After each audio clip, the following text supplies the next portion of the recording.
शेख साहब, आज आपकी मुकदमात में समाअत हुई, अबूरी जमानत की तौसीक कब तक हुई है और क्या तैयारी है? देखें जी, तैयारी तो हमारी बड़े दिनों से केस की हमें ज़िम्मियों में डाला गया। 19 केसेस हैं और 19 केसेस में हमारे सरदार राज़िक साहब लाहौर में अपीयर हुए हैं, लाहौर हाई कोर्ट में।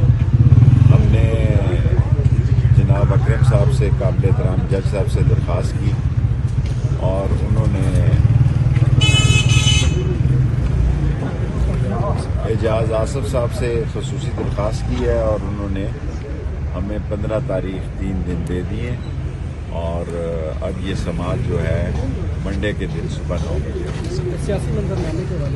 सियासी मंजरनामा मेरी तो समझ से पाकिस्तान की सियासी पहली दफ़ा मेरी समझ से बाहर है और मेरा ख्याल है ये 3 दिन बड़े अहम है। 13 तारीख तक सियासत के बादल छट जाएंगे और सियासत खुलकर शेख साहब, आपके दोस्त के बल्ले के निशान के हवाले से आज पेशावर हाई कोर्ट का डिसीजन आना है। एक दूसरा, जो सूरत हाल बनती जा रही है, अब कंपेयर भी स्टार्ट कर दी है मुख्तलिफ सियासी जमातों की जमानी से। नजर आ रहा है कि इंतखाबात मुकर्ररा मुद्दत में हो जाएंगे, इंतखाब होंगे इंशाअल्लाह। 8 फरवरी को लोग वोट डालेंगे और इंशाअल्लाह ताला कलम दवात रावलपिंडी में बहुत बड़ी अक्सरियत से जीतेगी।